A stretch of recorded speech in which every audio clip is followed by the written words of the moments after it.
Hello, this is the second part of a most unlikely collection by Neon's Zangetsu for now. Link will be in the description.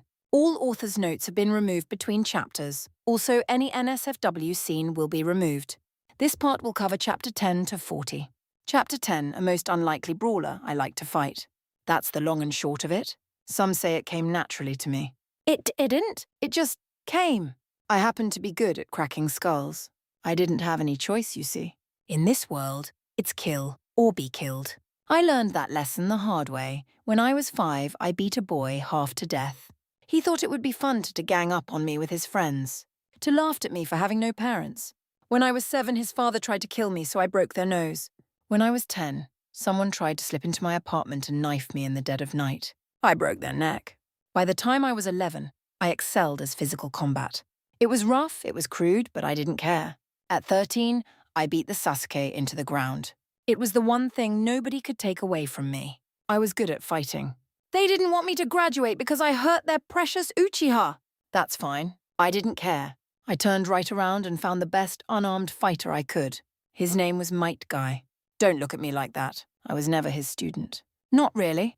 Not in the traditional sense of the word. I never wore that hideous green spandex. I never became quite as loud or as exuberant as he and Lee were. I just couldn't be. I didn't try to emulate him. I never understood his obsession with youthfulness.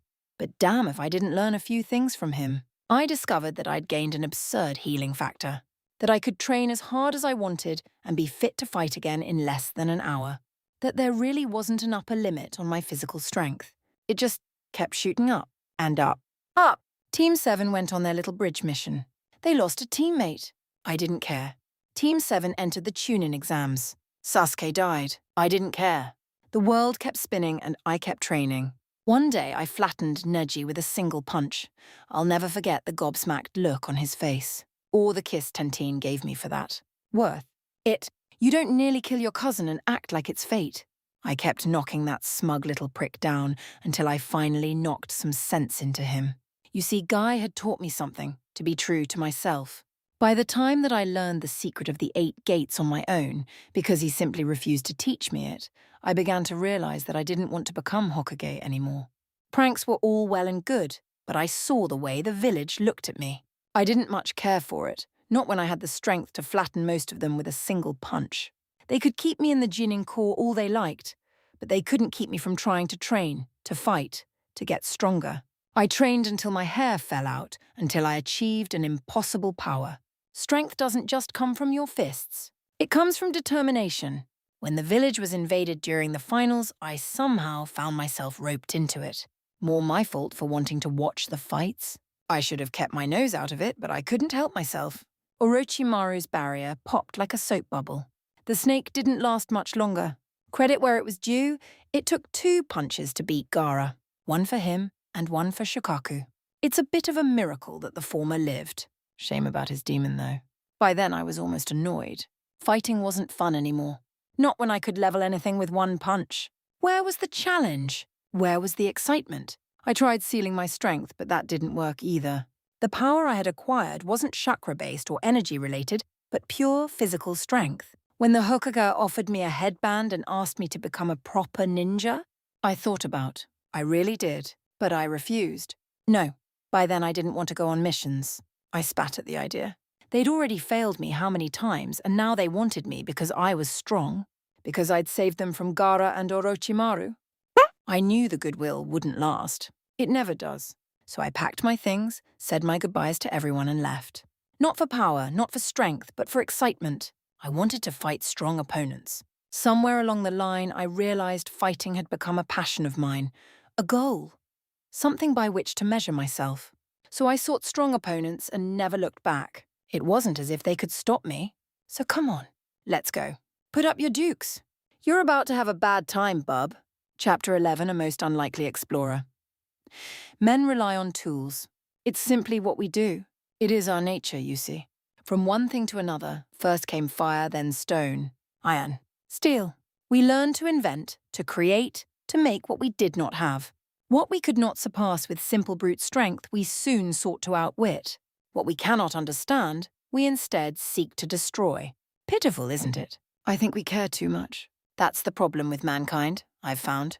We ask so many questions, and when we don't like the answers, or a bit of knowledge that we regard as unsightly, we toss them aside as if they were trash. Yet we hunt, we seek, we search for answers, we explore. Me, I'm not much for fighting. But treasure. That'll be a different story. Taking, stealing, raiding. That's where the action is. Life's so much better when you just stop caring about others, don't you think? It's certainly better for me, at any rate.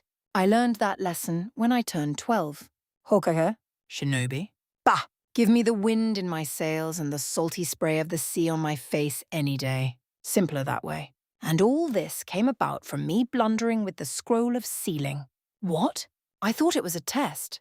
Nobody told me there was a person living inside the damn thing. Well, 2 people, but still. How was I to know what I would find in there? In recompense for my temerity, I got knocked right on my ass and had a pistol to my head in a minute. They asked who I was, how I'd released them, what I wanted.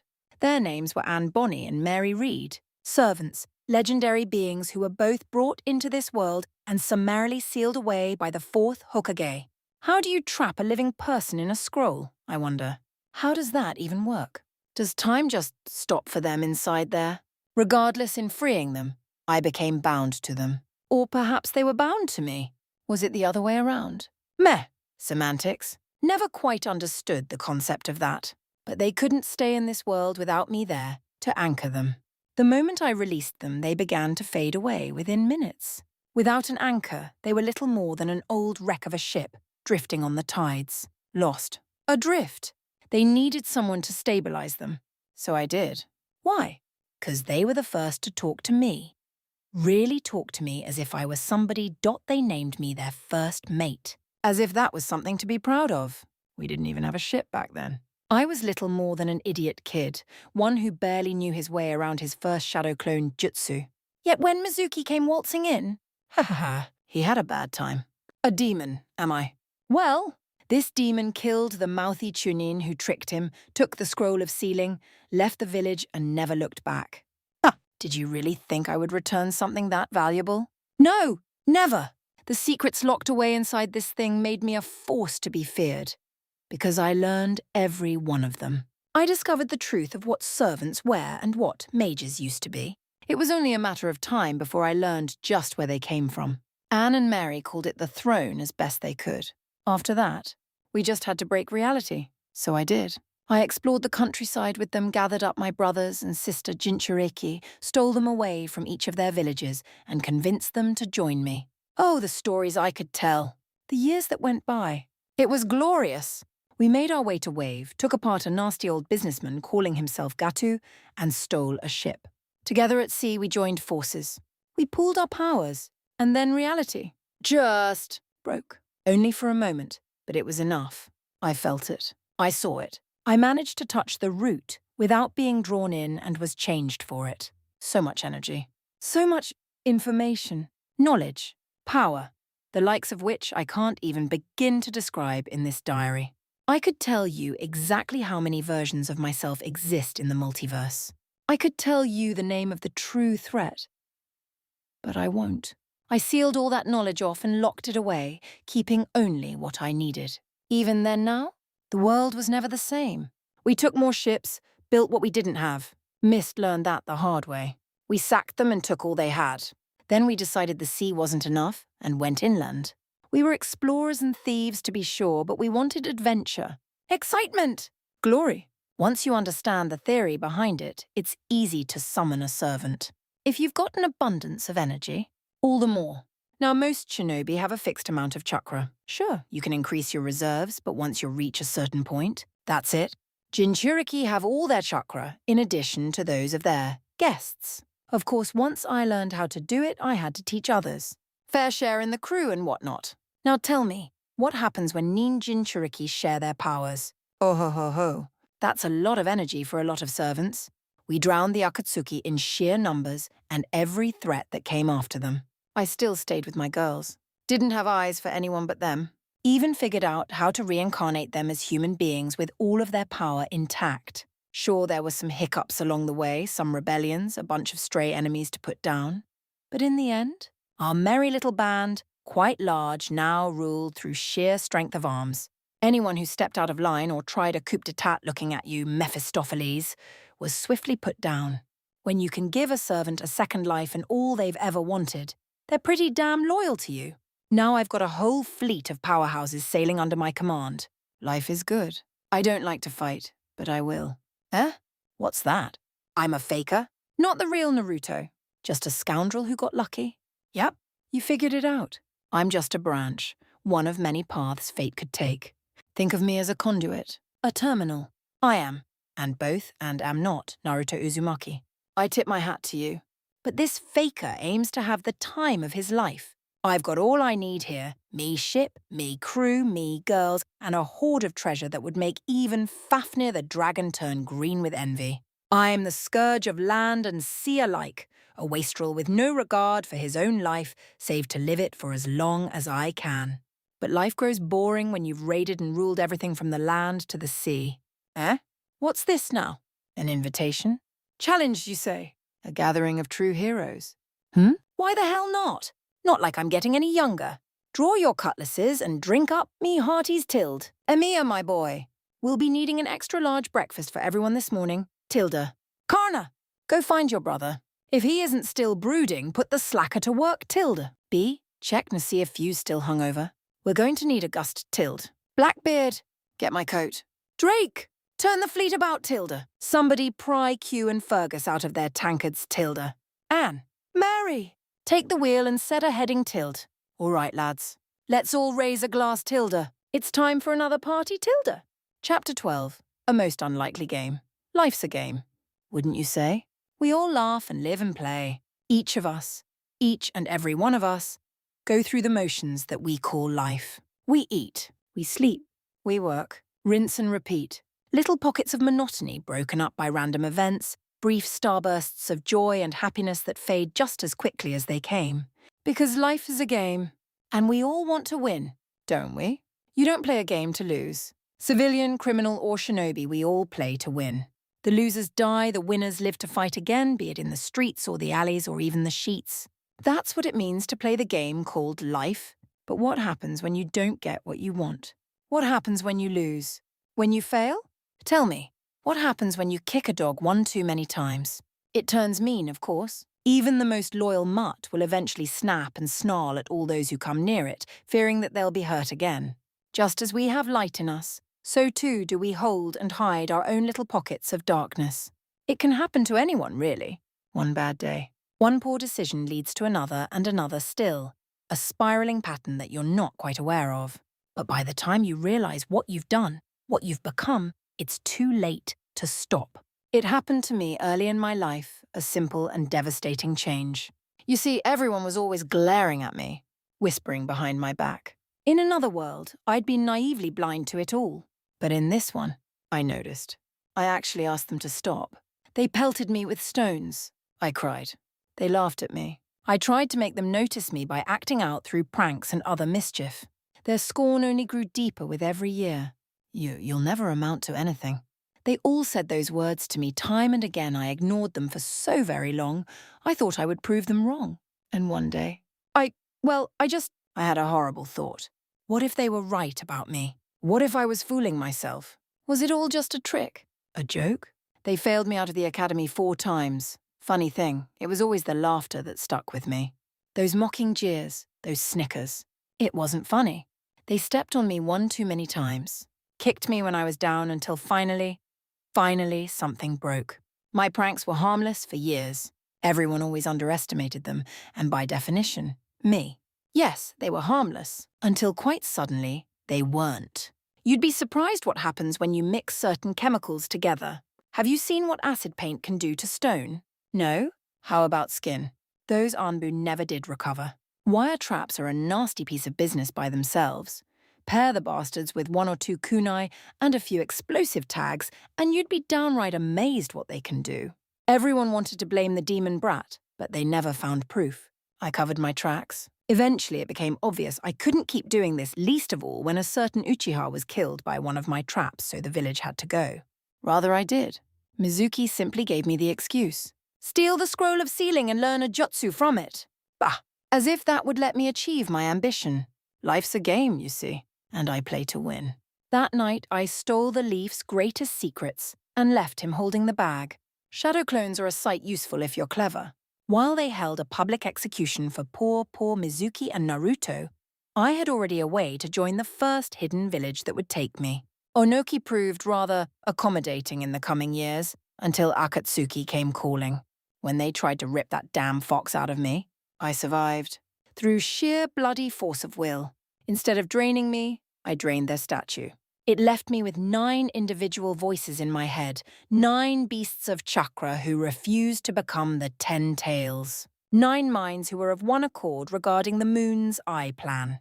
9 angry, tailed beasts. That was all right. I was angry too.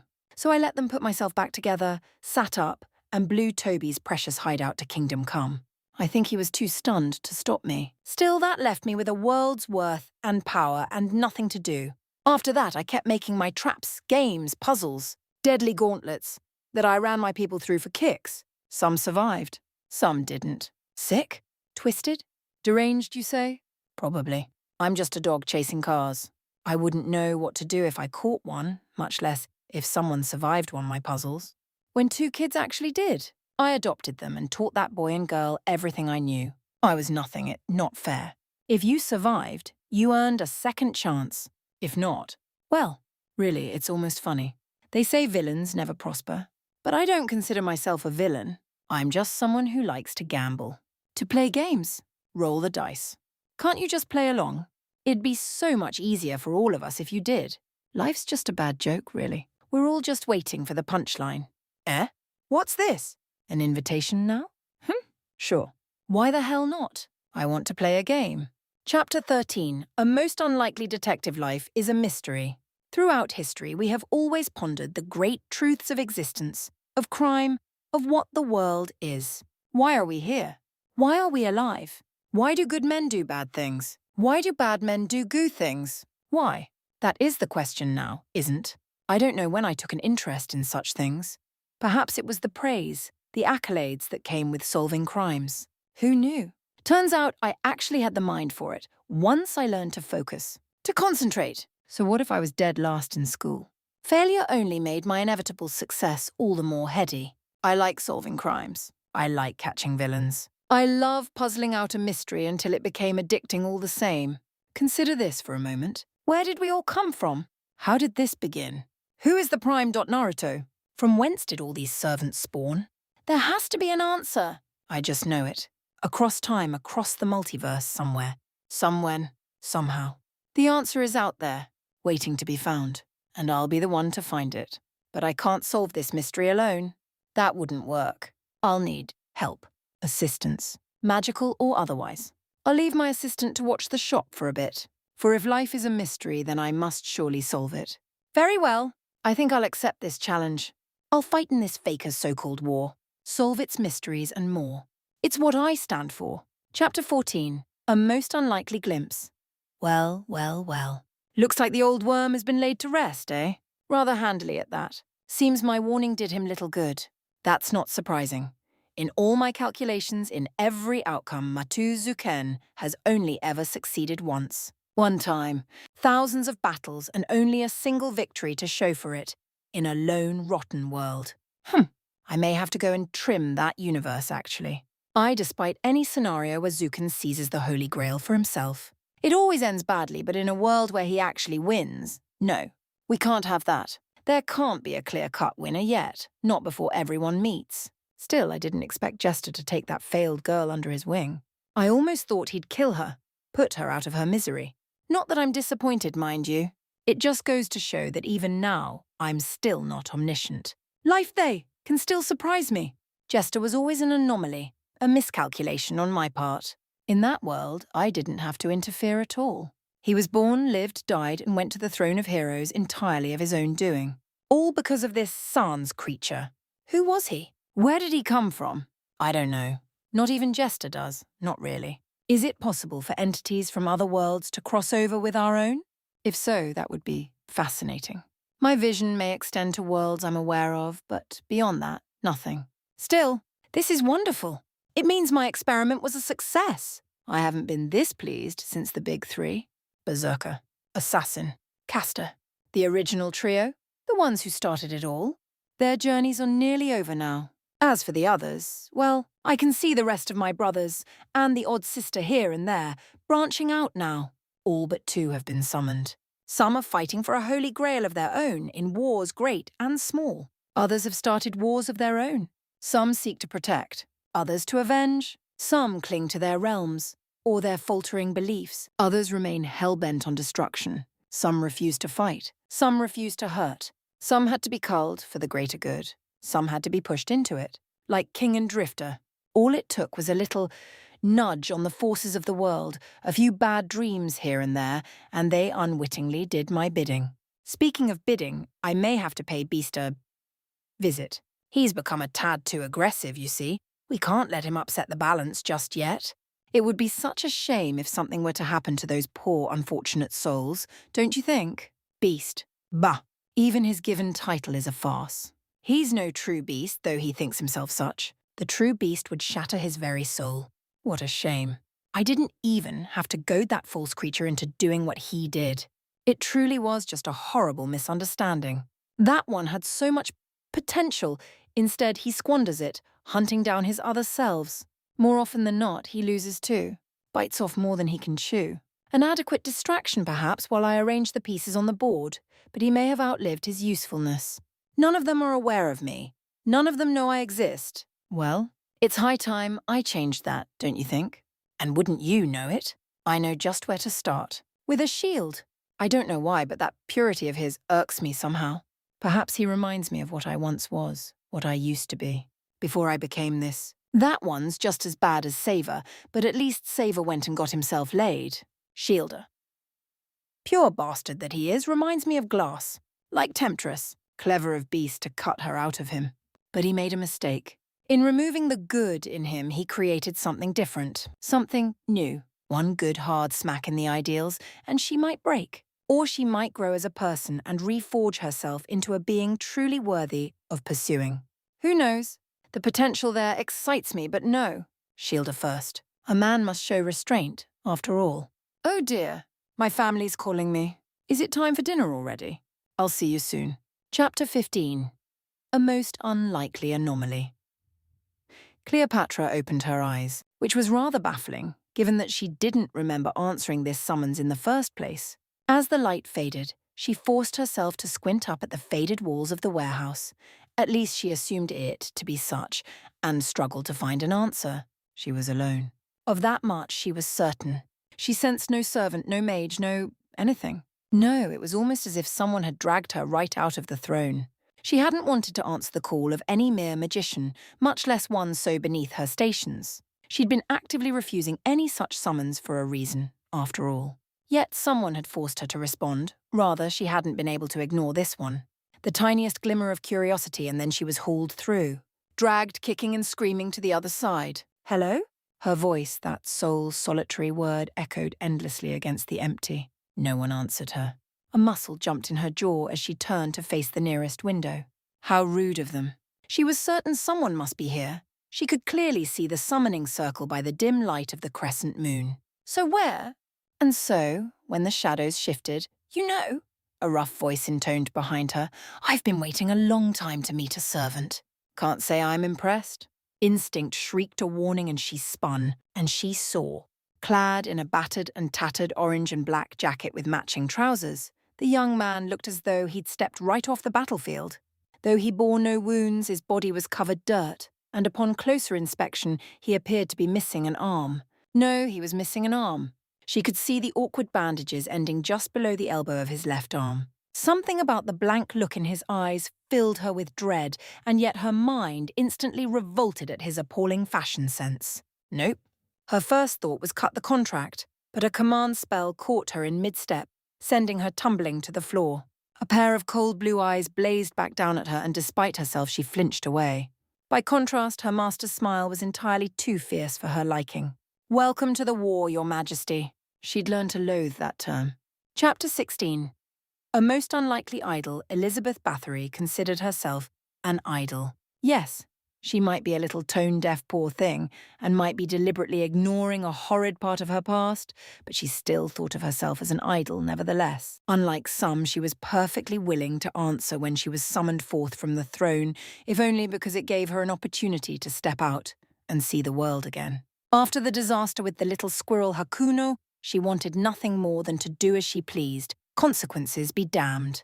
Such was her twisted mindset. One could even compare the teenage servant's delusion to madness enhancement of a sort. Sure, the little squirrel had locked her up, but at last she hadn't been as bad as that horned bastard.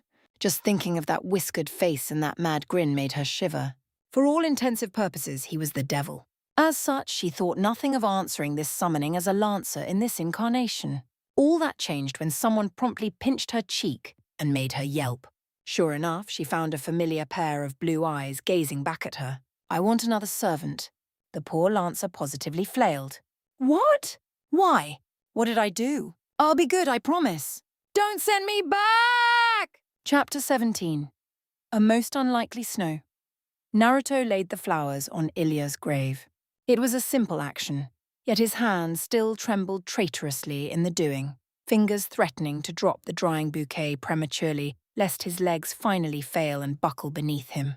Grimacing against the cold as much as his injuries, the whiskered warrior willed himself to straighten and wipe a thick layer of snow from his master's tombstone. The snow continued to fall around him in the faint morning light, yet he nevertheless tended to this task with quiet dispatch, boots crunching against the drifts as he worked to clear the way. Warm breath fogged through the air while he worked, and when he was done, he found he could stand no longer. He collapsed before her grave, falling humbly to his knees with a long, suffering sigh. "So that's it, huh?" A rusty chuckle escaped him. "I'm finally at my limit?" Only silent snow answered him, much to his chagrin. "I don't suppose you can hear me, huh?" Was it weakness on his part? Or was it sorrow? Who knew? He still hadn't recovered from the final battle, and now he suspected that he never would. There was no mana left from him to receive. Even if there was, he was dying a slow death from heartbreak. There was no one left to mourn with him. Either the survivors had gone their separate ways, or they simply couldn't bear to be here. Who could blame him? He'd done terrible things, horrible things. Of course he had. He hadn't been in his right mind until the end. Even then, he'd still carried through with her wishes. Damn it. Damn Sakura. Damn her. Shiru would never forgive him. Just as well, that. He didn't want to be forgiven. They'd won. So why? Why? It had seemed so unlikely from the beginning. At first, he'd scoffed at the idea of fighting in a war, only later embracing it when she'd begged for his help. At the time, it hadn't made any sense. He couldn't be compressed into a servant container, and yet, through some manner of madness, he was. So he fought for her, bled for her, and at the end, he'd made a horrible choice. He killed a young girl to prevent her from becoming a monster, killed her over and over again until she no longer could revive. He'd stained his fists red with her blood. What did it matter? Ilya still died in the end. She was good and kind, and that man killed her anyway. He couldn't save her. Mongrel! Know the price for your insolence. Gilgamesh's caustic laughter still resounded in the back of his mind. It was too late now. He couldn't find him, no longer had the strength to even fight him. The last of his energy had been spent just to bring his battered body here, to his final resting place. Geez, this really isn't fair, you know? The words tumbled out of him in a rush, and another fit of failed laughter seized him as he reached up to the clouds. I don't want to go. He had no say in the matter, of course. Without a physical body, he was destined to return to the throne. Frankly, it was something of a miracle that he'd managed to last this long at all. Was that why this victory felt so hollow? Because he wasn't the last servant standing. All the others had fallen, save them. And yet, at the end, the King of Heroes still walked the earth. It just wasn't fair. Although the Holy Grail War had ended, though the Grail itself had been shattered, he still remained. Servants would no longer be summoned to this mortal coil. For now, until someone picked up the pieces and reforged that horrid thing into something even more ghastly. Someone would. Horrible men did horrible things all the time. Some were even worse than Zuken. Damn it! He wanted a second chance. Another opportunity to fix all this. Naruto bit back a sigh and stole one last furtive glimpse into the clouds as the sun broke through. Perhaps that was naive in him. In this world, it was kill or be killed. Heroes didn't always win the day. Sometimes the good guys lost. Worse was dying with the knowledge that he'd failed. It left a bitter taste in his mouth. At most, he'd bought this world time. Who knew how long that would be? With no one to stop him, Gilgamesh might well burn the earth. The mages of this era would have to fend for themselves. This world no longer had heroes. If only there was another way. A chance to go back. Reset. Fix it all. Even as his mind scrabbled for a solution, he knew it was too late. But maybe, if there was another world, another throne, another chance, maybe this wouldn't be in vain. A growl built in his throat, and he tried to stand only to topple backward as his body finally betrayed him at long last. Independent action had held him in this world for long enough, but no longer. Already he could feel himself beginning to flicker. Particles of blue light welled up from his skin, peeling away out of his battered jacket as all that remained of his body came apart at the seams. His arm still stretched towards the sun, reaching, grasping, now crumbled away into dust. He laughed at it, laughed as the rest of him fell apart like a broken puppet, rejected by the earth, deprived of mana, of strength, of will, but not his voice. Never his voice. He wouldn't die with tears in his eyes. Still laughing, Naruto sagged and bowed his head low, stubbornly clinging on in his last moments. "Well, I'm going to Ichiraku," he chortled softly. "You want anything, Ilya?" For a moment, just a moment, he thought he heard a reply. Surely he was imagining things, wasn't he? He faded soon thereafter. Chapter 18. This chapter is just author's note. Chapter 19. A most unlikely vampire. Vlad opened his eyes. It came as something of a surprise that he would be summoned again at all. It felt like mere moments had passed since his defeat. Yet when the call came, he answered it readily all the same. A tiny voice that begged and pleaded for aid in the fight to save humanity. And unthinkingly, he had answered. How unlike him. Yet he could feel that something was different. This time, the king knew had not manifested in the Lancer class. He could feel the difference in his Saint Graph from the moment he manifested, just as he too experienced an annoying burn in the back off his throat. No, he was not a Lancer. Nay, for he had unintentionally been summoned as a berserker himself. Oh, the irony. It was enough to make a man mad. And so he laughed. Even now, as the light faded, he felt a familiar phantom pain in his chest where his heart should have been. Where his heart had been torn out by that brutal berserker. When he looked down, his chest remained hale and whole, yet the pain persisted. An old memory carved upon his soul. Perhaps that lingering pain would follow him for the rest of his days. Just the thought of it was enough to elicit a sigh. If this was the price he was to pay for his foolishness, then so be it. He would bear this burden and hold no grudges for his defeat. It had been a worthy duel, and he died as a man, not a monster. The defeat was wholly his. Now he hoped for a chance to redeem himself, and perhaps fight alongside him. If this was Chaldea, as the throne informed him, then perhaps he would have his chance. Surely he was not the only servant here. He could certainly sense something in the distance, muddled by the walls of the chamber. A large, teeming mass of energy slowly making its way towards him. Another servant, perhaps? Several? He couldn't be sure, but it almost felt like, but he digressed. The girl before him, such bright flaming hair, was gazing back at with awe and wonder, awaiting his response. He'd repay her courtesy. "Servant Berserker," he intoned regally, inclining his head. "I have answered your summons. My true name is Vlad Tepes." A pause followed. "Tell me, is that man here?" Much to his bemusement, the girl actually unbent enough to sketch a hasty bow before tilting her head at him. "I don't understand. What man?" "My apologies," Vlad said. "You would know him as Naruto, I believe his name was. His class was Berserker, much like mine own." "Well, there's two of them," Fujimaru explained with a long-suffering sigh. "Avenger came first. Pride came after." "Pride?" He arched an eyebrow, in mild consternation at her turn of phrase. "I know of no such class. We're pretty sure he's a berserker, but he won't let us call him anything else." Sure enough, a loud crash answered her as the doors rushed open, and he found himself faced with the impossible. "Why are there two of you?" Chapter 20. A most unlikely surprise. Who dares summon me? Under normal circumstances, Ereshkigal wouldn't have shouted thus upon her arrival to Chaldea. Indeed, it was not in the goddess's nature to shout at all, unless provoked. In her mind, a true goddess must be prim and proper at all times, and as such, she had her image to maintain. Yes, certainly. Ordinarily, that would have been the case. She wouldn't have announced herself in such a fashion. But after the sheer unmitigated disaster of her last contract, and the less said about that one the better, she wanted nothing more than to get out of the throne as soon as she went back to it. As it stood, she'd set something of a record. Shortest summoning ever. Honestly, her master had taken one look at her and cut their contract on the spot. What kind of brute did such a thing? What manner of monster would be so cruel? She didn't deserve to be bullied like this.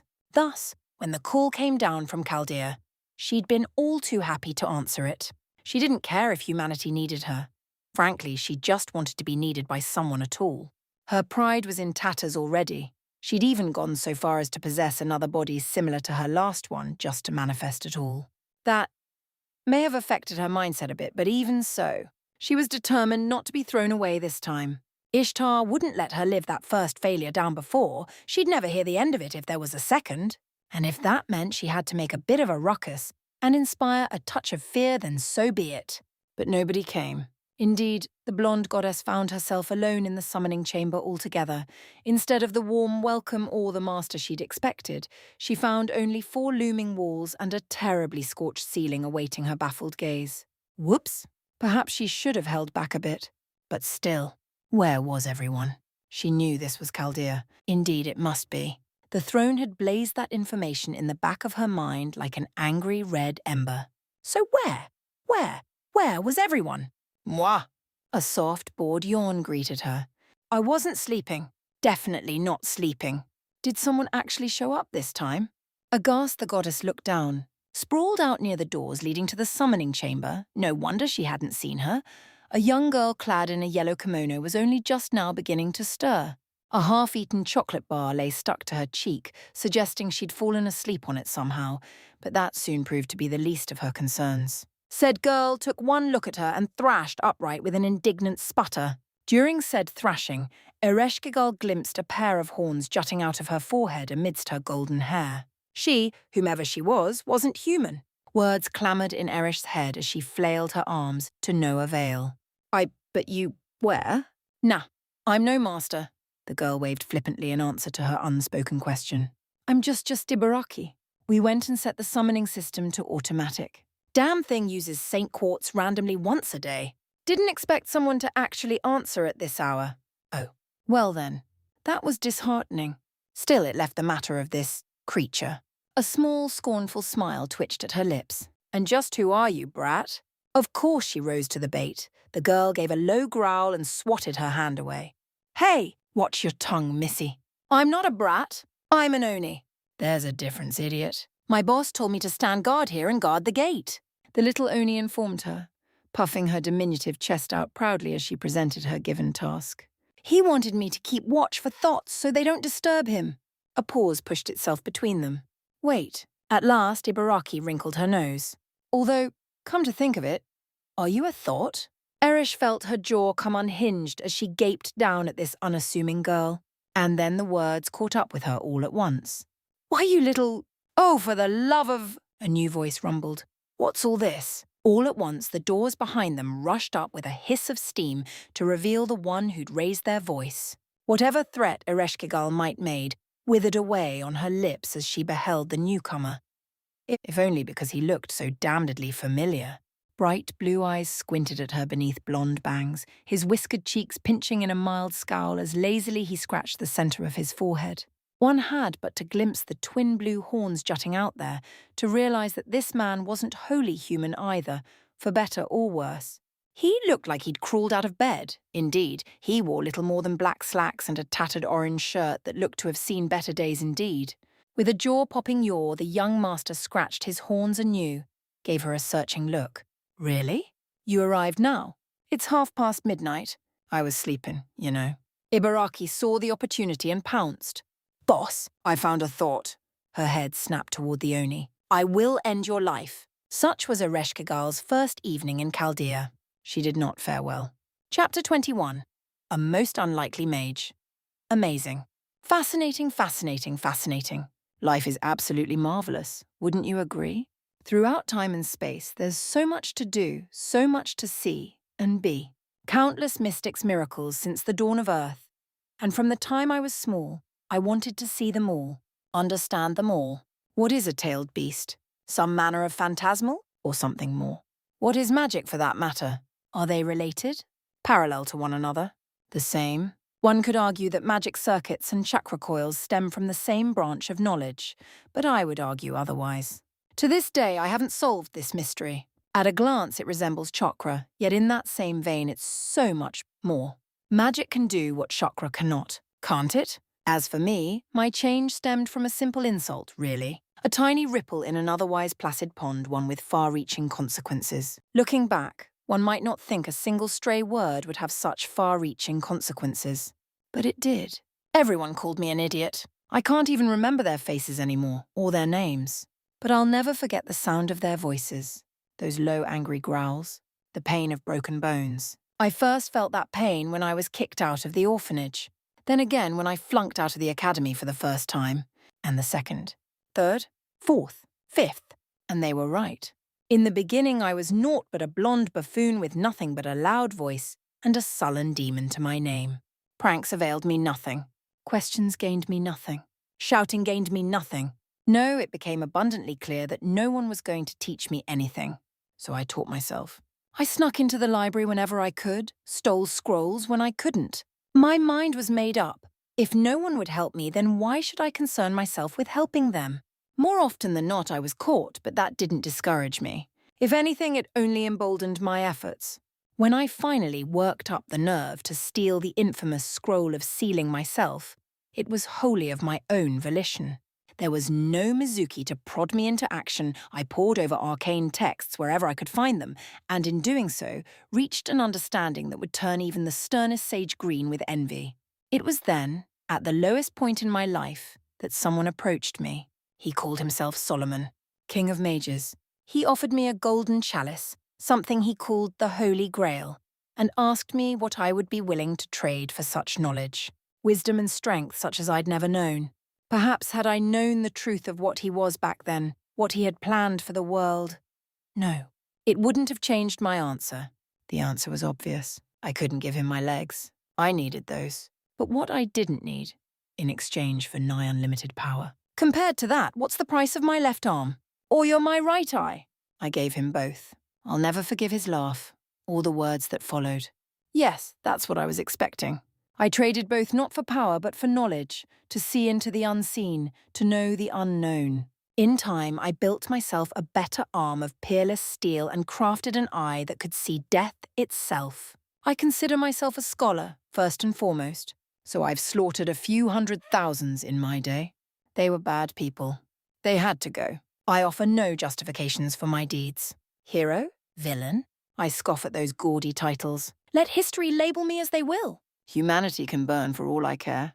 Naruto was an idiotic boy. I buried him. Magic. Saddled with a horrible curse, burdened by this terrible power, yet with that power came curiosity. Not responsibility, but rather a boundless inquisitiveness that I couldn't possibly hope to fathom. Chakra wasn't enough for me. The power it possessed, while applicable given the right amount, held its own drawbacks. I wasn't just afraid of death. No, I was downright terrified of it. One day it's all just going to stop, and I won't know when. So I sought ways to circumvent it, and eventually I found one. I wasn't idle. I took that grail given me by Solomon and I went to town. I summoned 9 servants, one for each tail of the beast trapped within me. With their power, everything fell before us. An evil mastermind of an archer, a timid yet clever caster who feared death, an almighty lancer whose spear burned brighter than the sun, a smiling saber wielding many swords and serving her own erratic creed. Next came a mechanical assassin who swore to serve my will in every aspect of her life. Rider, well, I can't claim to have much experience with pirates, much less a madwoman like this one.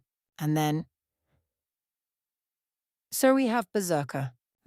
The less said about that one, the better. Wouldn't want to set them off.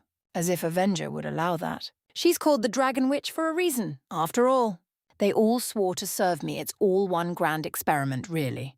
So cry havoc and let slip the dogs of war. If you seek knowledge, then you must take it from me. Let them come.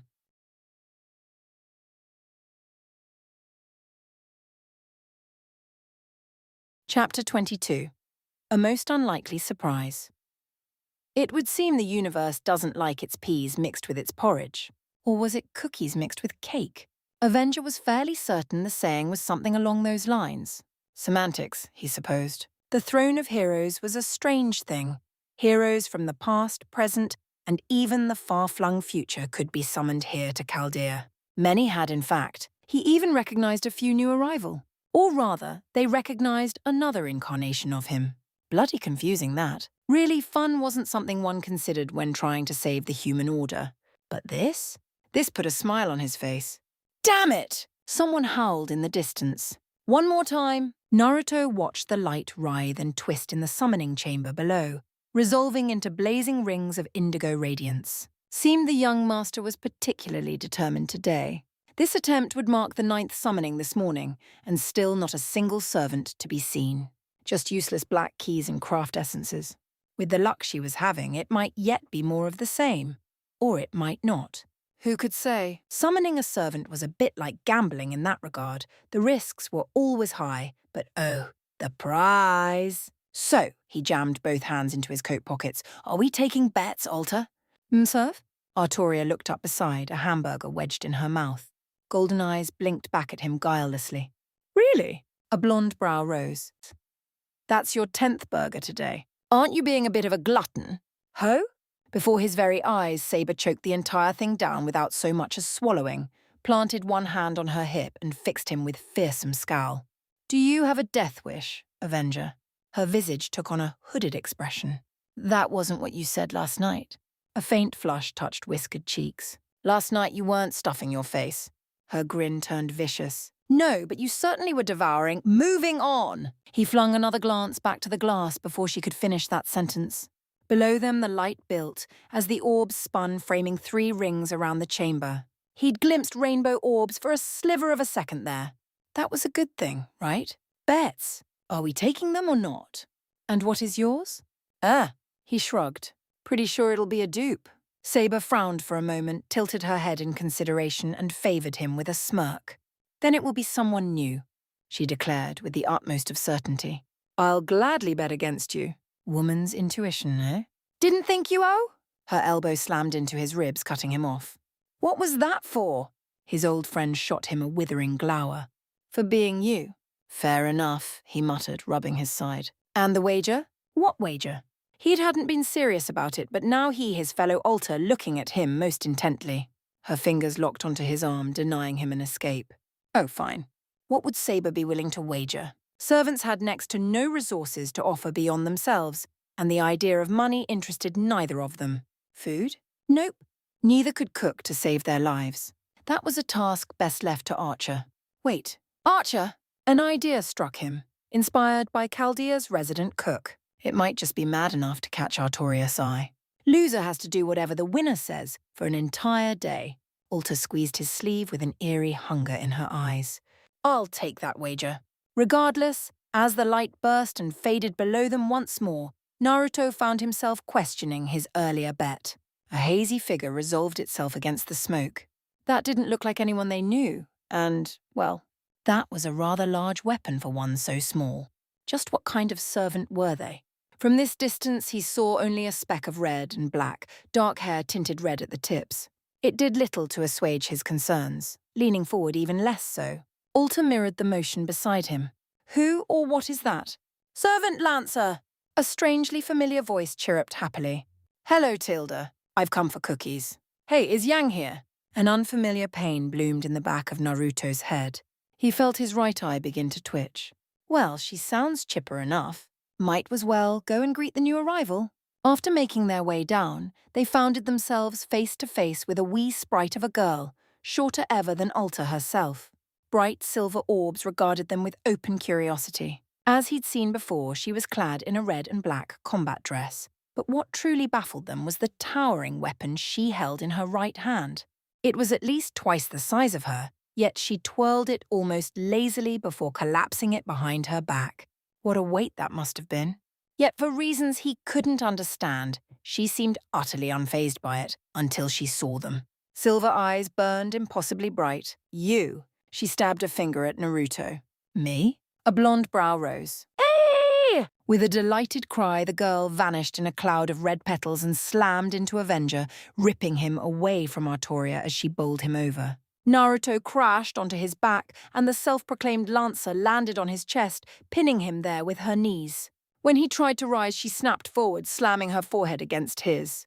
He growled and tried to push her away, but that only caused the little hellion to lean into him. A faint scent reached his nose, vaguely reminding him of bullets and cookies. A name came to him, unbidden. Ruby. It was the wrong thing to say. It really is you. Her hands flew across his body, searching for wounds where none were to be found. How? You vanished. I thought you were dead. She paused, wrinkling her nose. I mean, you kinda look different, and your eyes are weird, but still. Definitely you. The blonde palmed his face. Not another one? Is that a scythe? Yep. The new girl beamed. Are you a saber? Artoria asked next. Nope. She smacked her lips. Never used a sword.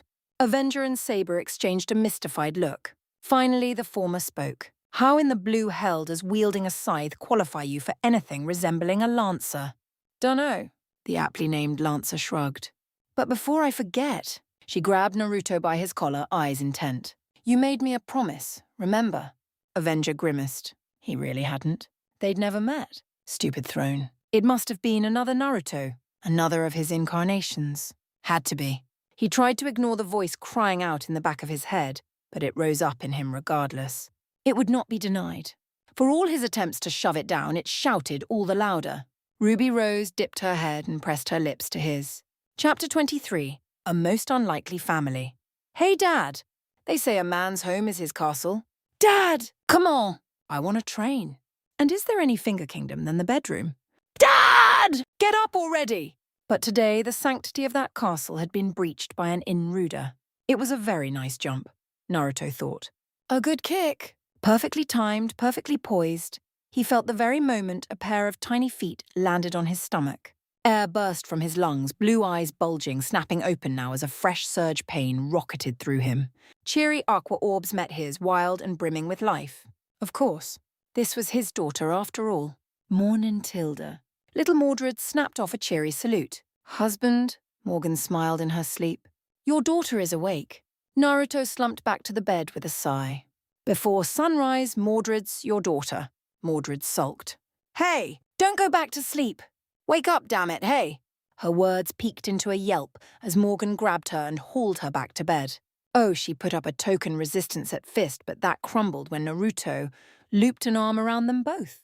She kicked out, to no avail, her eyes gone narrow, drooping now as she succumbed to the warmth of her parents' embrace.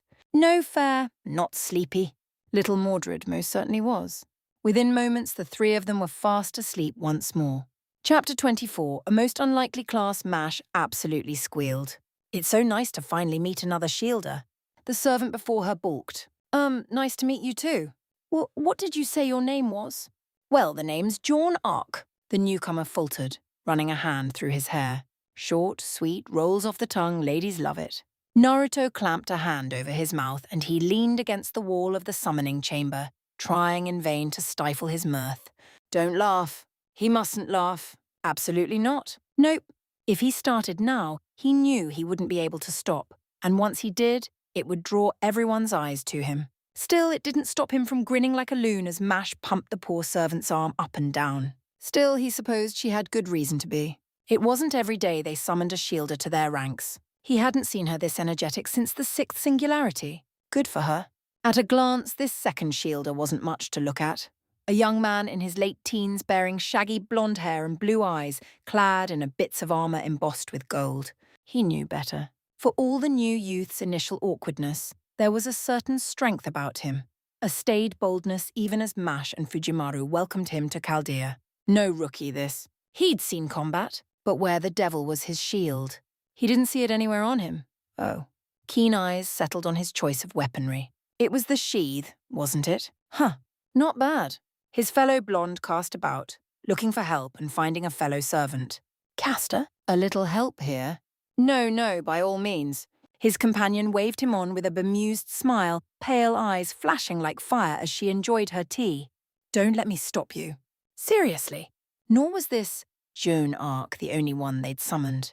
Chaldea had successfully summoned no less than 2 servants today, with a 3rd attempt pending. Shielder and Castor couldn't be more unalike. One was friendly and sociable. The other, not so much. You reap what you sow, Arc. Weiss, why? He groaned as the girls continued to tug on him, badgering him with questions. This is revenge for the guitar thing, isn't it? I only sang to you that one time. One time too many. She sniffed as they badgered him. My ears shan't forget it. Naruto lost his battle with laughter.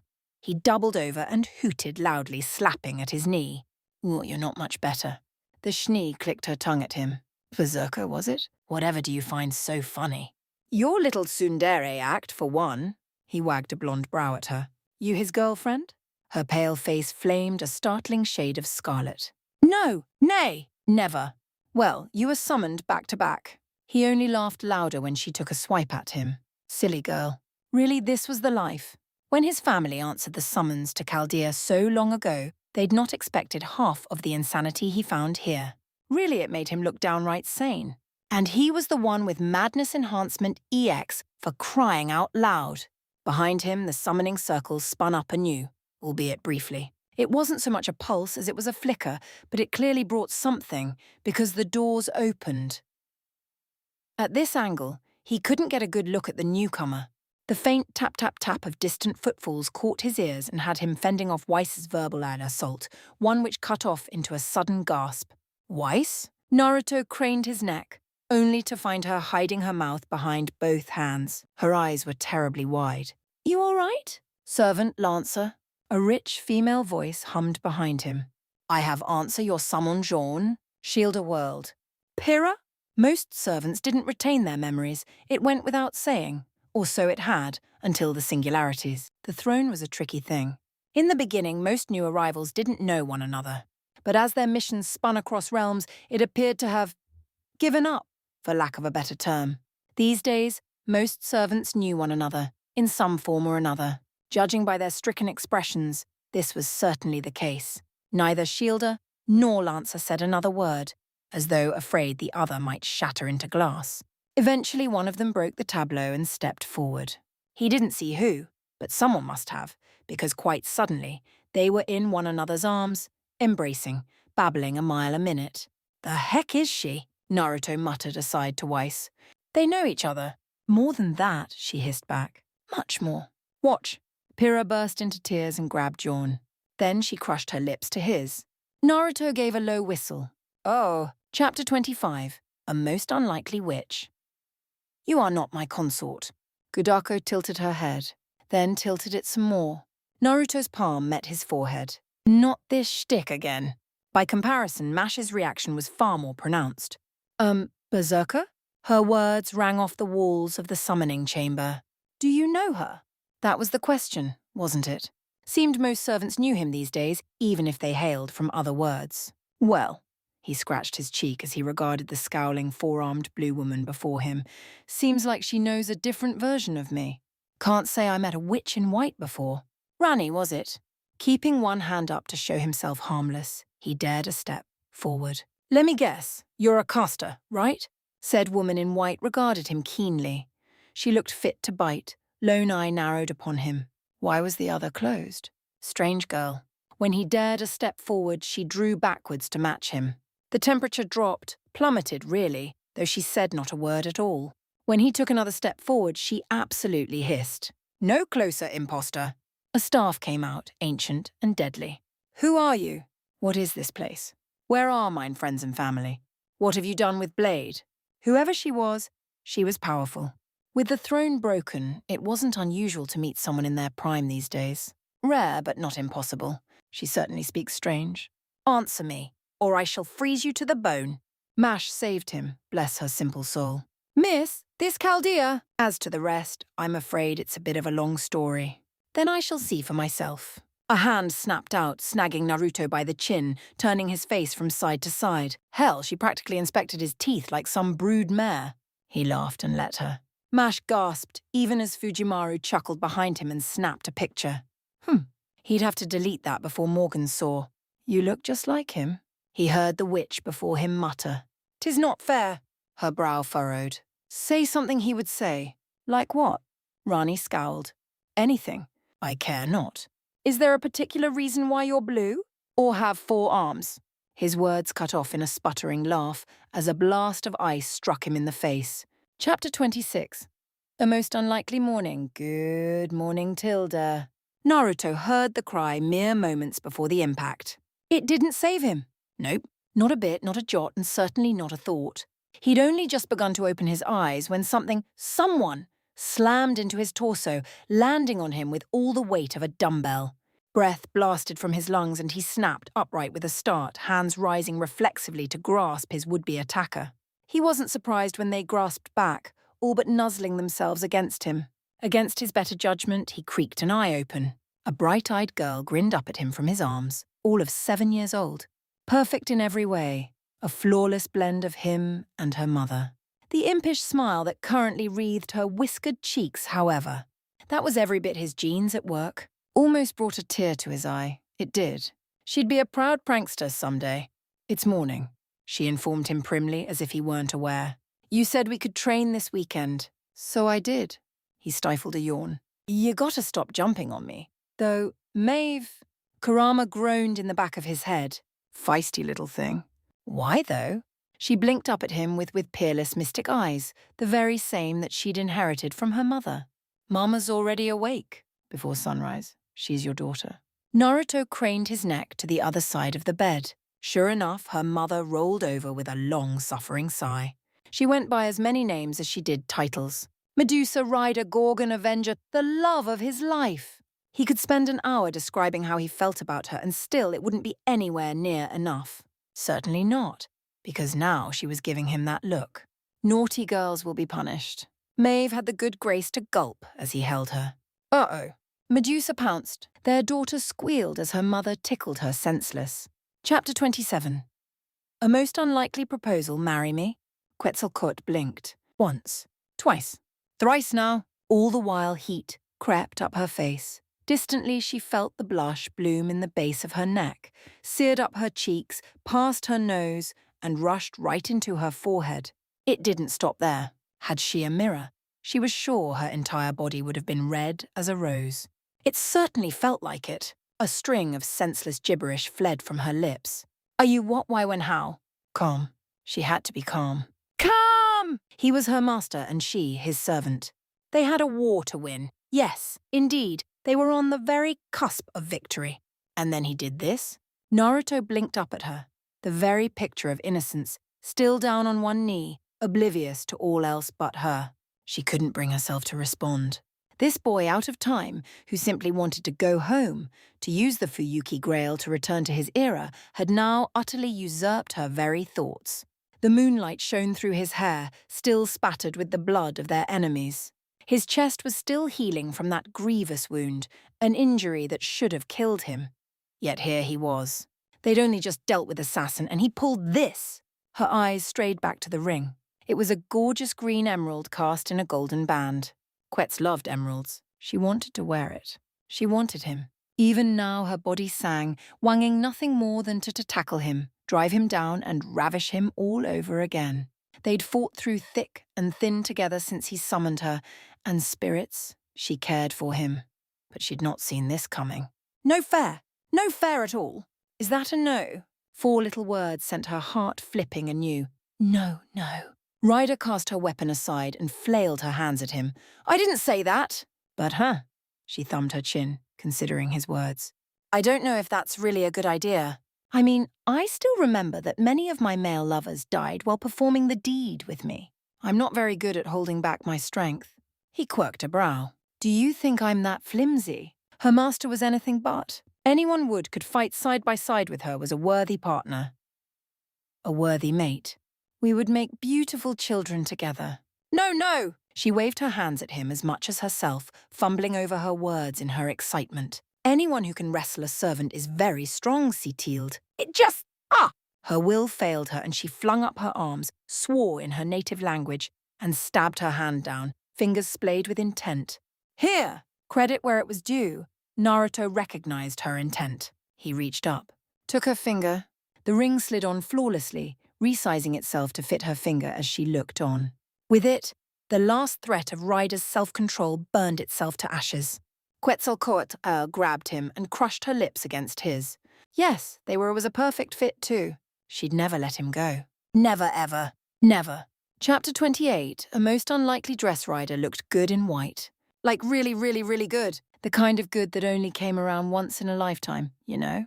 That last one was not a particularly eloquent thought, but it was the best Naruto could come up with stood here at the altar. She was coming closer. His throat clogged, and for once he couldn't find it in him to speak. His feet all but rooted themselves to the ground, which was probably a good thing, because if he ran away now, she'd absolutely slaughter him. Assuming Lancer, Archer, or Saber didn't get to him first. No, that was definitely Archer whistling from the galley. See? See? Nobunaga grinned, waving a musket in the air. Told you she'd show. I'd expect nothing less. Pay up, Okita! Credit where it was due. Medusa didn't flinch when their allies cheered her on. Even when the veil was lifted, she shifted only a little. But those eyes, they never left him. Her body radiated tension, and he knew she'd be back to cracking skulls come morning. But here, in this moment, she just looked so beautiful. Medusa's piercing gaze widened. Keep staring and I'll turn you to stone. It was the straw that broke the camel's back. Naruto couldn't help but bark a laugh.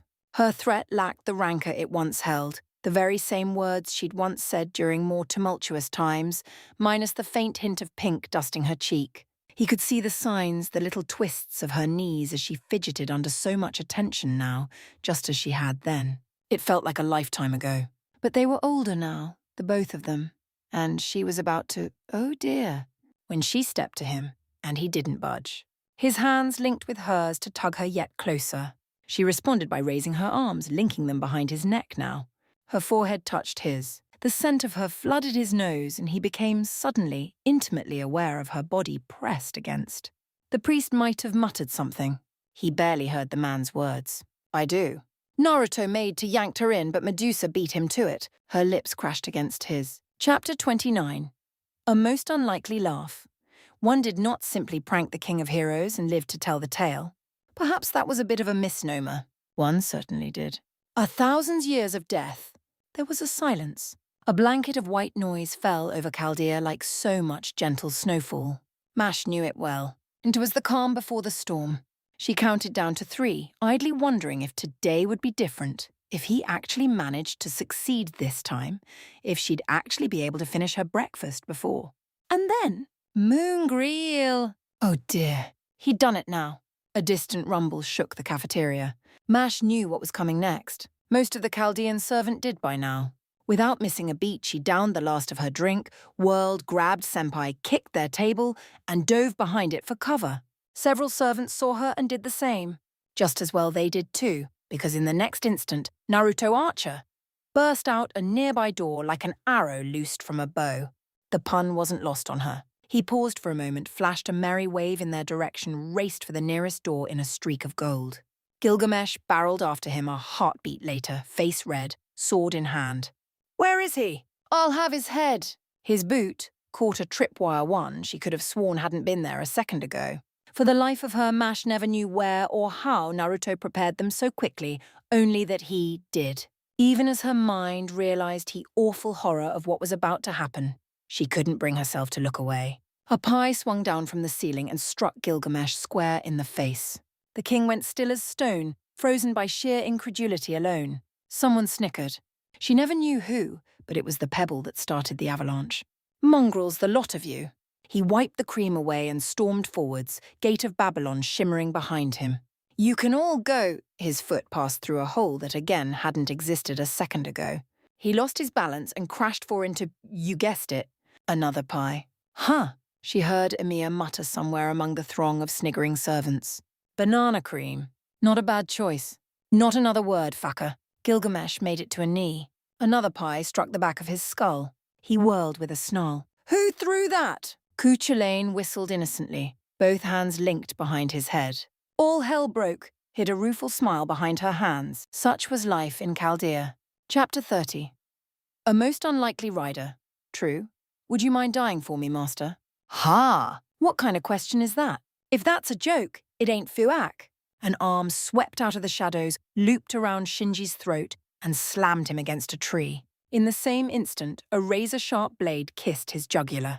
Its edge dug in with intent, drawing a thin bleed of blood forth to surface. He tried not to shiver like the coward he was. Failed as cold breath hit the back of his neck. He knew such bitter steel would end his life in less than an instant, just as he knew who held it to his neck. He didn't move. He absolutely did not dare. Even the slightest twitch would spell the end of him. Wait a second, Ryder. Words flowed from his lips, a high-pitched squeal not unlike that of a pig. You don't have to do this. I really do. Flat blue eyes regarded him. You're dragging me down, Shinji. I can't have that. I need that wish. The book! Where was the book? It had the command spells from Sakura. Where? He spied it across the clearing. So far, too far. He'd never reach it. Stall! He had to stall. If you betray me, you'll never get your wish. Is that what you believe? I've already made arrangements. We can work out a deal. I'm sure Zuken will do nothing. His treacherous servant sighed. I have had it with toadying up to you. You tried to make me kill innocent people. Me! Blue eyes blazed red, his body shining scarlet on saffron for a moment. I told you what would happen if you acted poorly. I warned you. The dagger bit deeper. So many times. A stain spread down Shinji's trousers. I'm sorry. I'll do better, I swear. Really? Naruto clicked his tongue. You pissed yourself? At least die nobly. That saber had more balls than you do, and she's a girl. Am I really worth killing? A pause pushed itself between master and servant. Shinji dared to hope. The knife left his throat. Maybe you're right. I am. You are. You ain't worthy of this steel. Naruto turned and walked away, leaving him to slide down to his knees. A blue eye peered over his shoulder. Do whatever you want. Shinji babbled his thanks and made for the book. Thank God! You won't regret this? Pearly white teeth flashed in the gloom. I wasn't talking to you. Huh? Giant red jaws burst out the dark, out the blonde's shadow tagi to close around him. Shinji looked down into a maw filled with towering teeth. Looked up now, glimpsed Ryder's toothy grin. It was the last thing he saw. Teeth slammed shut around him. There wasn't even time to scream. He perished in a single bite. Darkness swept in. Chapter 31. A most unlikely usurper, the dragon roared. Kotomin Kirai felt the noise rattle his very bones from on high.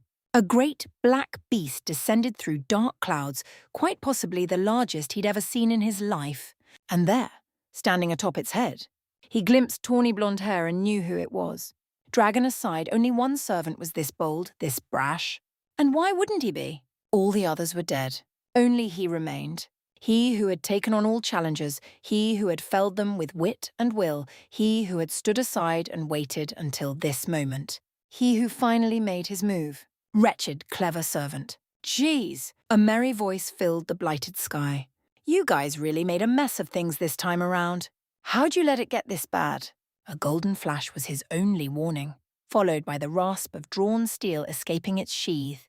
Ryder vaulted off his mount and alighted nimbly before him. Kirai raised an arm. Sayed's arm flew through the air. The rest of him splattered to the ground, cleaved in half. Golden boots trod over him. Kirai followed him with a bleary eye. No! Well, you know what they say. You want something done right, do it yourself. A hand swept out. As he looked on, aghast, a golden hand grabbed the black grail, that mass of twisted of darkness that would give birth to Angra Mainyu. Squeezed. Twisted. A servant shouldn't be able to touch the grail without being weakened. Absorbed. And yet as Ryder Usurper continued to squeeze, the creature within howled in pain. It's a shame, really. Ryder hummed, ignorant to its cries. I really thought I could use this wish to help her. But there's no point in it now, is there? A wish with this thing would just kill the world. The sound grew higher, sharper, shriller until, with an awful keening sound, it popped like a soap bubble. And done, Ryder hummed. There. I did my part. Now I can go back to Rhaenyra with a clean conscience. He thumbed his chin, looking towards the horizon where the sun was even now being its slow ascent. The long night was over at last, and he didn't even seem to care. Wonder how she and the kids are doing. Kirai gurgled wetly at his feet. Damn, you! Oops, almost forgot. Keen blue eyes swept back to regard him. Can't have you surviving. Let 'em have it, girl. Dracarys! His mighty partner reared back, jaws gaping wide. Flame flickered within. Kotomin Kirai had time for one last thought. Fire and blood. His world dissolved into a haze of napalm. And he knew no more. Chapter 32. A laughing fox Tamamo opened her eyes. Her summoning was a sudden thing. She'd accepted on a whim, out of curiosity, nothing more. Caster this time, She stretched with a yawn. Fair, I suppose. Now where is... She did not expect the body. A blond man sat atop the ruined corpse of a man, Ryunosuke, looking at her intently, one leg crossed over the other. Bright blue eyes blinked. Once. Twice. Thrice. He saw her ears, her tail. A slow, satisfied smile stretched across whiskered cheeks. Well? He chuckled. Ain't this ironic? Laughter filled the room. Chapter 33. A most unlikely hammer. Ilya didn't understand her servant. How could she? He didn't make a lick of sense. No way of knowing his class, not telling his motives. He could be anything. A small part of her knew it was her own fault. She'd jumped the gun. Her impatience had gotten the better of her. She'd wanted to be the first to summon a servant in the coming war. Arrogance on her part, to be sure, but after all she'd been through, she had little pride left. Pride and anger were all that kept her going these days. And right now, she was feeling an awful lot of anger. You're a little young for a mage, ain't ya? Ilya bridled. I'm older than I look. Fair, he grunted. I'm not one to judge. Seen one mage, you seen 'em all. Nah, it should have been Heracles. But this wasn't him. How did you summon the wrong servant with a catalyst? The warrior sprawled on the sofa before her was a blond man, bright blue eyes framed by rough blonde hair and whiskered cheeks. He wore worn leathers dyed black and blue, yet for some unfathomable reason, they left most of his torso exposed, from his chiseled chest to his broad abs. What kind of warrior wore armor like this? And what was with those tattoos? All those weird rune-like marks all over his body. And was that a hammer in his belt? Wasn't even a very good one at that, all large and blocky, its handle far too short for her liking. What kind of servant had a hammer? That wasn't a class. She'd screwed up. Her temper slipped its leash. What is that stupid hammer, anyway? It was a gift from my adopted father, the man who took me in. He ran a finger across its sparking surface. He gave it to me before he died. Aha! A clue! And who might that be? He tilted his head. Thor, Ilya squeaked. Oh. Oh! Oh! She'd struck gold after all. Servant berserker. The merry man intoned, as though reading her very thoughts. Naruto, at your service. You strike me as a calm and reasonable person, master. His grin chilled Ilya to her very core. Are you?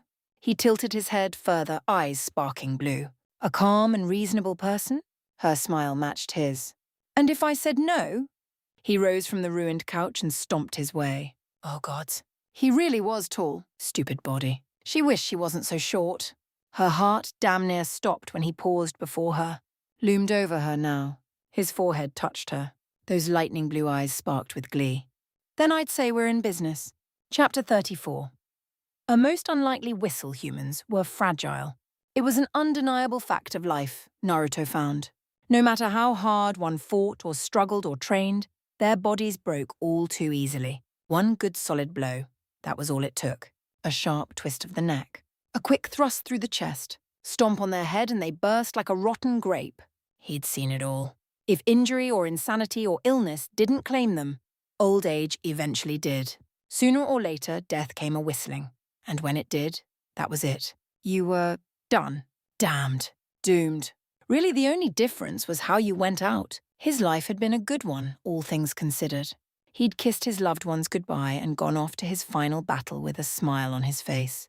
When he went out, it was in a blaze of glory, surrounded by the corpses of his enemies, knowing that his demise brought the world peace. He'd heard that whistle in his final moments, the sound that all men and women fear. But he hadn't run from it. When death came, for as he lay there, bleeding out, he greeted it as an old friend, grasped its hand, and went to the hereafter. which was why it came as something of a shock, yes, a very startling surprise indeed, to find himself summoned into this Holy Grail war. But not from the throne. He was a servant, and yet not a servant. Naruto, and yet not Naruto. Life had let him go, it seemed. Granted him a stay of execution, as it were. Likewise, he'd taken one look at his pitiful wretch of a master and promised him victory. He could do no less. For you see, his master wished to save someone, a girl. Was it not his duty to save him then, in turn? Perhaps that was the madness enhancement talking. Oh yes, he was well aware. He wasn't quite sane in this current form. Yes, humans were fragile. He had always found that strangely sad. But servants were sturdy. Or they should have been. This one was a disappointment. What are you? Right. He'd forgotten all about his victim. Castor writhed in his grasp, a madman choking out his last breaths. Ugly, hideous, deformed, bulging eyes bulging yet further as he choked the life from his body. This one had annoyed him, hiding away in the sewers with his master, preying upon the innocent. So he had to die. Nothing simpler. Death came for Gilles de Rais, and it came with a whistle. It did not speak to him, did not grant his pleas for mercy, did not save him. He killed him, as he had killed before, silently and without mercy. If only he could erase him completely, remove him from the very throne of heroes itself. By contrast, crushing his throat was a mercy he didn't deserve, but one he granted to him nevertheless. He cast aside his crumbling corpse, tugged up his hood and walked on, whistling under his breath. One down. Chapter 35. A most unlikely prank. Mongrel. Stop dodging and fight back! Gilgamesh prided himself on his, pride. He was the king of heroes after all. Ancient, eternal, invincible. There was but one who could stand against him. And this was not him. Only Enkidu could ever hope to keep pace with him for any true length of time, much less survive the endless assault that was the gate of Babylon. And yet, this absolute arse! This blonde braggart, this whiskered wastrel, he couldn't hit him. No matter what weapon he used, no matter the amount of treasures he unleashed, none could touch him. All were either evaded or slapped aside like harmless sticks. That alone was galling enough. But when one took into account that the bloody braggart had not moved from the same spot for the last 5 minutes. Infuriating. Do you think yourself clever, fool? He railed at him. What manner of hero uses doesn't fight back? Movement flickered in his peripherals at his flank. This kind. 1,000 years of death. Then there was pain. Chapter 36. A most unlikely show today was not his day. Lancer knew it the moment that blasted blonde came barreling at him. It was a saber, all right, but not the short he'd expected. Therein lie the problem. Clang! He grit his teeth as an absolute mountain of metal came crashing down on Gaybolg. Braving his spear with both hands, he barely managed to shunt her aside at the last instant. Unfortunately, the very moment he did, she caromed off the ground and threw herself at him again. A spiraling sphere slammed into his ribs, his body creaked, and quite suddenly he was the one moving in the opposite direction. His body struck the ground and bounced once before he managed to right himself, dragging his body onto one knee. Damn Saber. She was leagues stronger than that archer he'd run into. And yet, she didn't attack. Come on. She sashayed through the smoke, hips swaying. Don't tell me you're done already? I was just warming up. Cuchulainn took her in at a glance. Blue eyes, whiskered cheeks, blonde hair bound back in strange twin-tails, boy wrapped in a little black and orange number that had absolutely no business looking as good on her as it did. And the smile. Couldn't forget the smile. She licked her lips and grinned at him like a shark. Why wouldn't she? She'd proven herself a quick, vicious creature, and he was in for the fight of his life. No one that size had any business wielding a sword like that. Damn thing was bigger than she was. What had she called that thing? A head cleaver? He believed it. Something that big looked like it was made for taking heads. And it wanted his. You good? Saber tapped her blade against the ground. I can give you a breather if you want. Lancer lunged. Don't mock me. Quick! She swayed out of the way, eliciting a growl from him. Gable pierced the space she'd just occupied. He swept her legs. She hopped over it. Precise. She lauded him. He twirled and brought his spear down in a singular slash. Impressive. She caught it with her own weapon. Sparks flew between them as they clashed. He snarled at her, and Saber grinned like the madwoman she was. Oi! Will you stop patronizing me? Sorry, not sorry, the young woman grinned as they danced their dance of death. And I'm not teasing you. Parry. Riposte. Counter. Really? I'm not! It's been so long since I had a good fight. Her blade hurtled in again, and he swatted it aside to thrust at her stomach, only to find himself blocked once more. All the while, her pearly white teeth gleamed in a grin. You're everything I ever wanted and more. I'm in love. Marry me, Tilde. Ku damn near choked on his own spit and missed a parry. Her elbow drilled his gut. Huh? Where's that coming from? No dice. She pouted, then recovered, straightening up. Fine, if I win, you have to marry me. No takebacks. Hey! He backpedaled. I didn't agree to anything like that. You're not making any sense. Saber pushed him back a step, braved her blade, and lunged with a laugh. Have at you! Chapter 37. A most unlikely lover. Huh. Would you look at that? Archer was right. Kiara tilted her horned head to regard her new master. I beg your pardon. She expected the young man before her to sputter and blush, obvious given her current attire and class, but when all he received a matching tilt of his own head. She knew that dull deadpan expression well. She'd seen it on the face of many a man she'd encountered during her pursuits. She knew what came after. Oh, yes. At least Kiara thought she did. Instead, he pivoted and walked the other way. At first, she thought it was some sort of sick joke. But no, he kept walking. Wait, she cried out at this back. Master, where are you going? Away from you. Not sticking my dick in crazy. Her face went red. I said wait, she raced after him. Chapter 38, a most unlikely spar. Why did berserkers hit so damn hard? Mordred barely had time to ask herself the question. Then she struck the ground like a meteorite. Her armor saved her body from the worst of the impact, sending her hissing and speeting as she tumbled across the dirt. It did absolutely nothing to salvage her pride. Or Archer's. A screaming Atalanta struck her a second later, and the duo went down, tangled up in each other. Having a physical body sucked in that regard. Getting injured like this bloody hurt. Move, damn it! Huh? You're the one who landed on me. They were still sprawled there when a wailing Avenger, Jean, crashed down atop them. Ow! A giggling assassin landed gently atop the three of them. Jack clapped happily, utterly delighted. Again, again. Do it again, Papa. Now. Naruto lowered his fist and tutted softly, grinning at them. His smile stretched the burns Kana had left on his face. They contrasted nicely with scars carved into his neck by the Grail. He wasn't even using his cloak, yet he almost seemed to glow gold in the early morning light. What have we learned? Semiramis sipped languidly at her tea, indifferent to them all.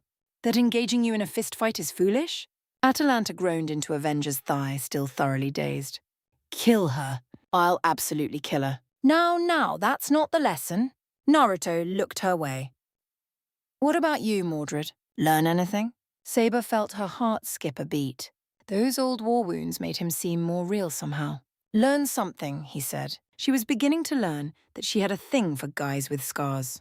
That, or lovable idiots who went to hell and back for her. Probably the latter. She was still figuring it out. Plenty of time to do that now. All the time in the world, really. Things were good and peaceful as they were. Why change them? And yet, it felt like she was forgetting something. What was it? Assassin's hand shot up with startling speed. Even then, her answer surprised them all. Mama Mordred is staring again. Mordred flushed to the very roots of her hair. Mama? Why, you little... That was a cheap shot. Jeanne grinned as only a former saint could. And yet you're not denying it. Atalanta tutted at them with a fond smile. No, she isn't. Mordred made angry Mordred noises. A most unlikely spar indeed. Chapter 39. A most unlikely summon. Hi, Tilda. Naruto had expected many things when he'd tried his hand at summoning. He'd been aiming for a particularly large toad today, hopefully Gamabunta himself. Sure, he might have been excited. Sure, he might have rushed the hand seals. Sure, he might have used a little too much chakra. But that was all well and good, right? He'd done this countless times before. Somewhere, somewhen, somehow the wires of the universe got crossed. And the result stood before him. He hadn't expected to summon a person. Certainly not a brash buxom blonde wearing a headdress and an awful lot of orange and blue. His heart skipped a beat staring at her. She was the most beautiful woman he'd ever lay eyes upon. That's right, he was shocked, stricken, smitten. So much so that he didn't burst out into a shout as he usually did when startled. And he certainly was now. The goddess Quetzalcoatl has arrived in the ring. She looked left then right, considering. Saw him now. Huh?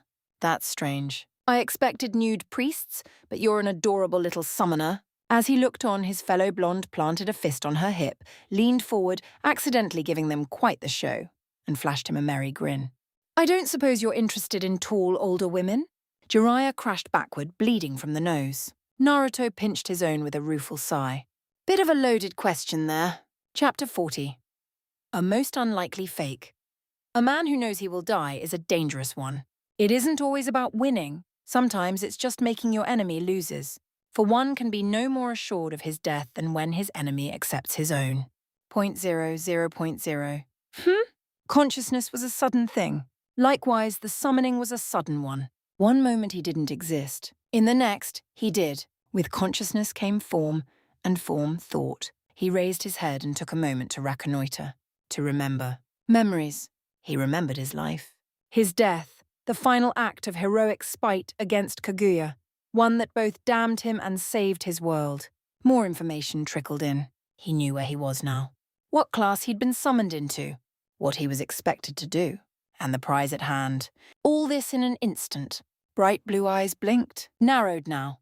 His hands clenched into fists at his sides and hopped upright, bounding once on his heels. Still young. Good. His body was strong. Very good.